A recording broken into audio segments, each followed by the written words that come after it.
Good morning.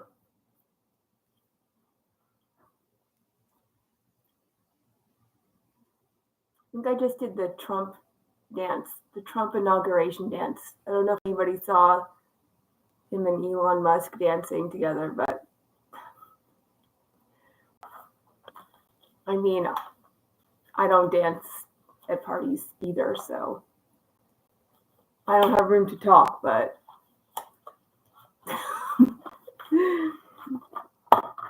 anyway.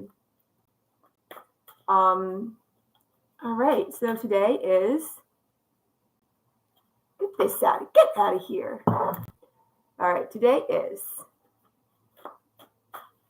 January 29th, 2025, and I'm going to do a reading. This is my little R here for my graffiti name. Okay, so what is today's reading about? What's the read? Man, I can never not drop the cards. All right, let's try to do this without dropping the cards. Okay, what's today's reading about? What is the viewer? Who is this reading for? Who is this reading for? Did you just win something? So somebody to whom recognition and praise is important. We don't know the full context of that yet. Okay. So who is this reading for this morning? Ooh.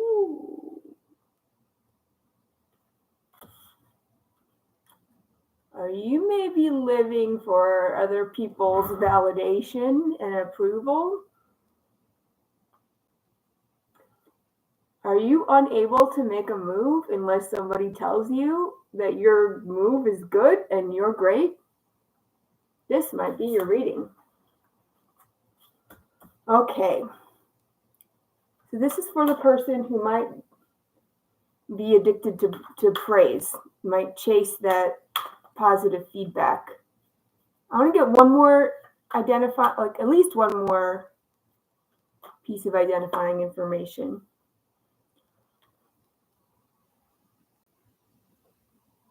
Okay.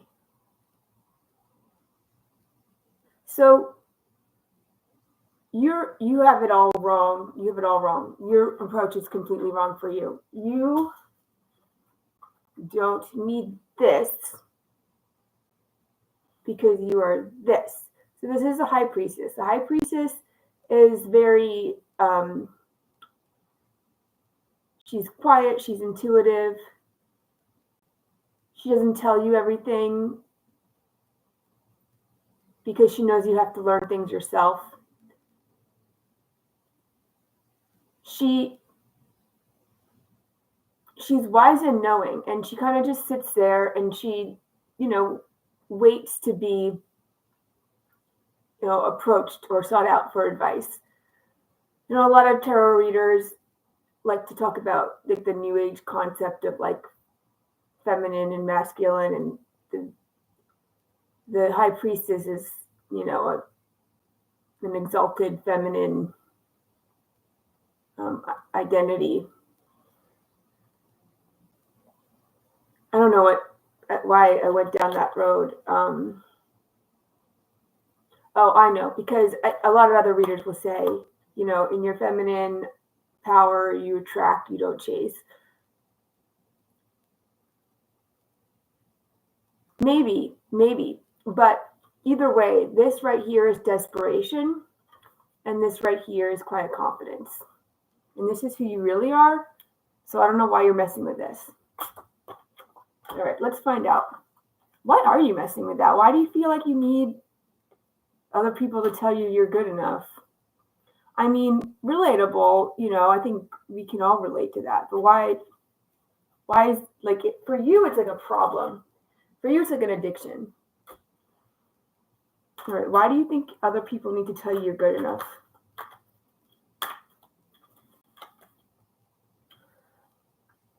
Because you felt alone your whole life? You felt alone your whole life?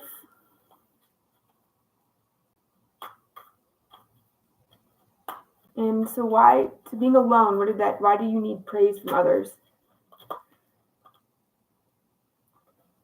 Yeah, you felt alone your whole life and you just, oh my God, I'm gonna cry. You just wanted to be loved, you know?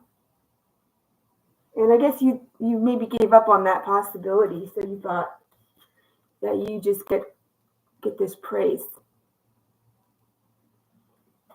Okay. All right, so you're not seeing who you really are. You felt lonely and unloved. Okay.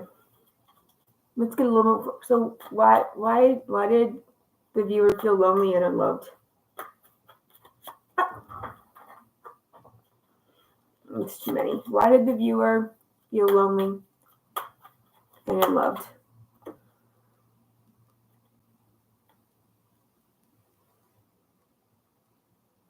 I think people have been slow to respond to you, or at least the people that you find to be the most important. So maybe when you were growing up, your caretakers were slow to respond to you in some way. Maybe the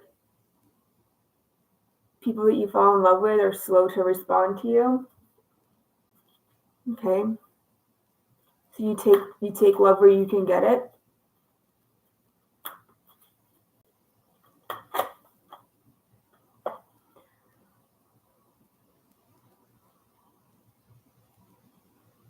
And like sometimes it's like this, like you pursue it, like you go out of you kind of get out of control. You can get out of control. Okay, so this is a problem. What can the viewer do to sort of rein in this addiction to approval from others? I mean, you got to take it very seriously, and you have to use logic. And you have to move now. It's too many. And you have to cut your losses, accept them, and move on. All right. So how can the viewer, like, it's all, easier said than done. So what's going to help you do that?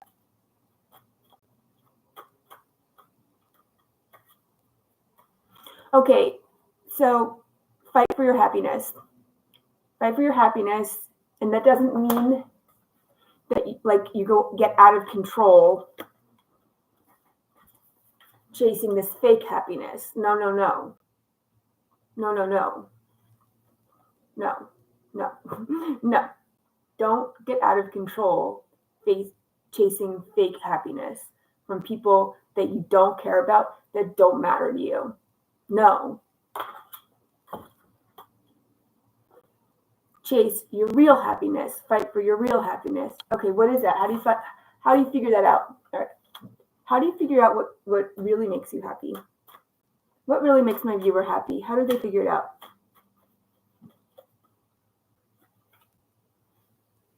You're waiting. You've been wondering this for a long time. So you haven't known what makes you happy for a while. Okay, love. Love is important to you.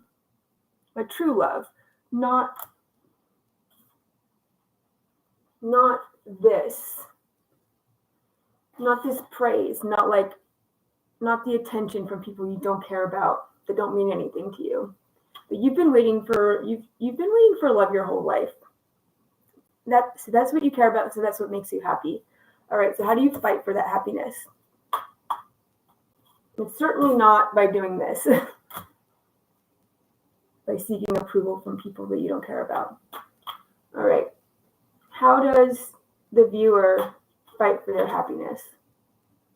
Okay, you need to develop your boundaries, personal boundaries, for sure. I think sometimes you let people walk all over you, or you walk all over them because you don't feel good about yourself.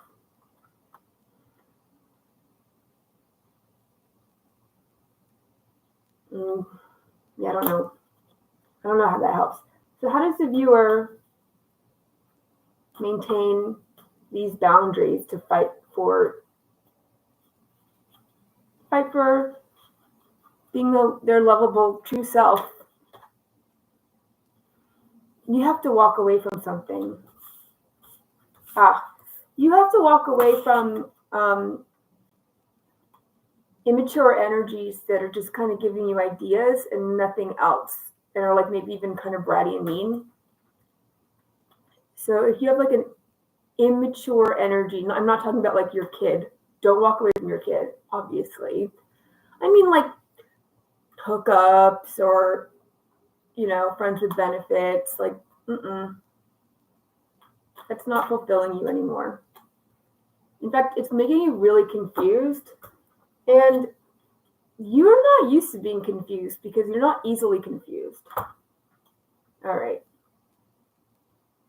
Okay, so if no hookups, if no attention from strangers, what are you going to do? What does my viewer replace it with? Generosity. Generosity. To give to the people who need it. And if somebody doesn't need it, they're not giving you anything,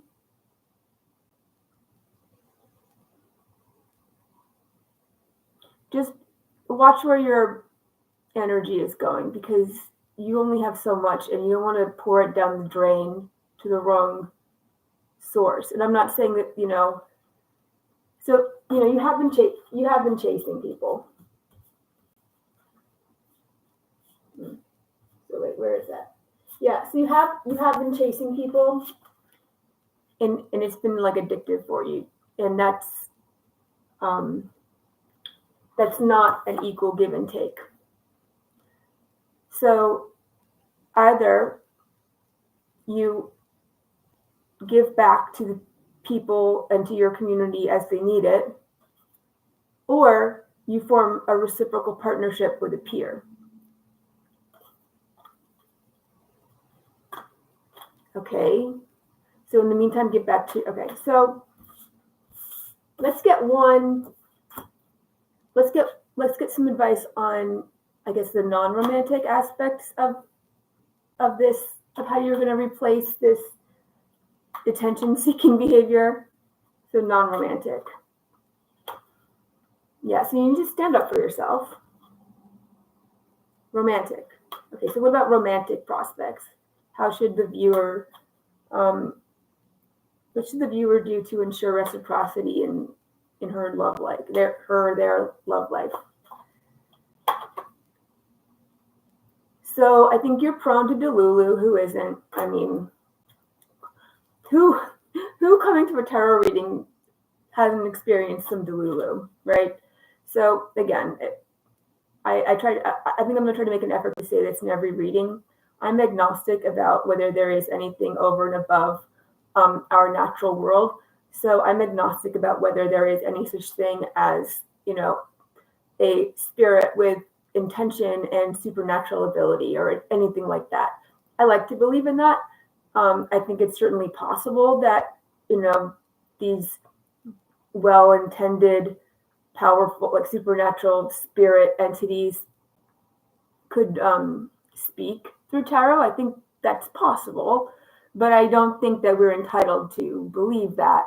And I think we need to be very careful. And I think our job when we're listening to tarot readings is to be very discerning and to think, oh, does this apply to me? Why or why not?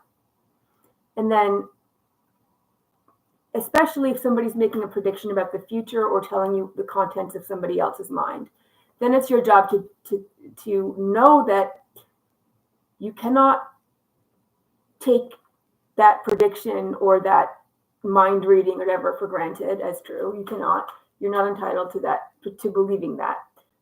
Your job is to consider how you feel about that reading. So how do you feel about that future outcome? How do you feel about that potential thought in that other person's head? And then that's going to give you some information about what you want in the future, how you want people to feel about you. Okay. All right. So outside of the romantic context, you need to stand up for yourself in order to get fairness and reciprocity. And what goes around comes around. Let's get one more.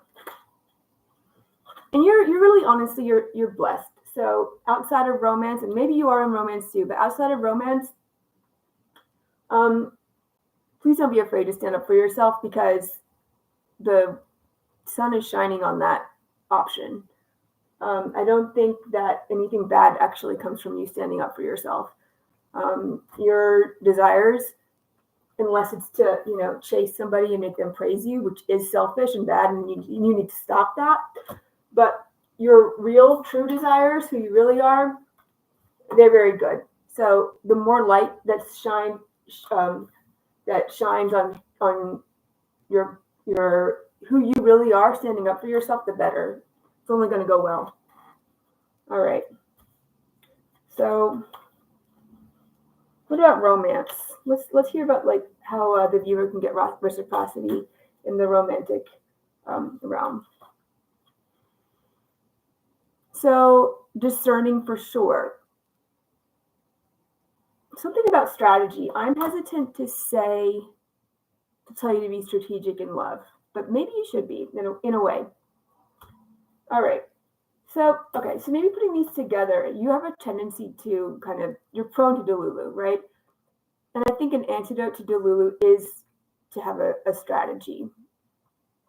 Okay, so what's the strategy that the viewer can use to sort of stay grounded in reality and avoid getting caught up in, delusional daydreams? Fill your own cup. Okay, so how? How does the viewer fill their own cup? I think you're actually a very logical person. So I think, problem solving. All right, I need a clearer way. So we want to know how the viewer can cultivate more reciprocity in their love life. Don't be afraid to go after what you want, but listen to I think you need to get in touch with who you are. You need to really go inward. I know that you have dealt, you've dealt with, where is it? I know you've dealt with a lot of loneliness over here. I get that. But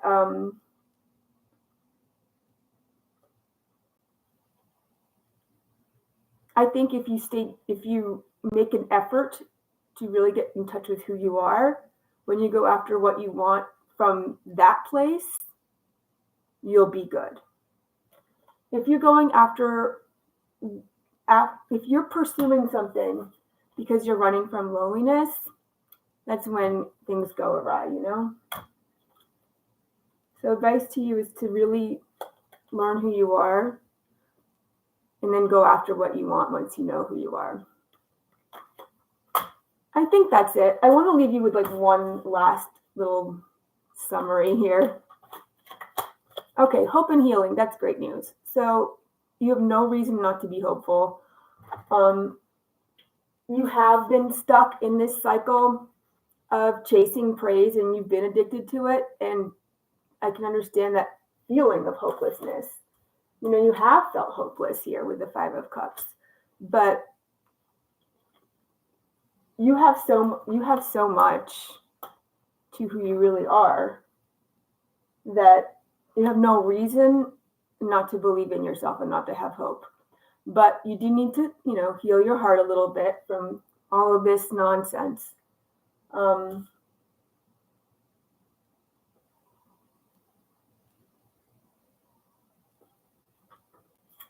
Because you know what's going to make you happy.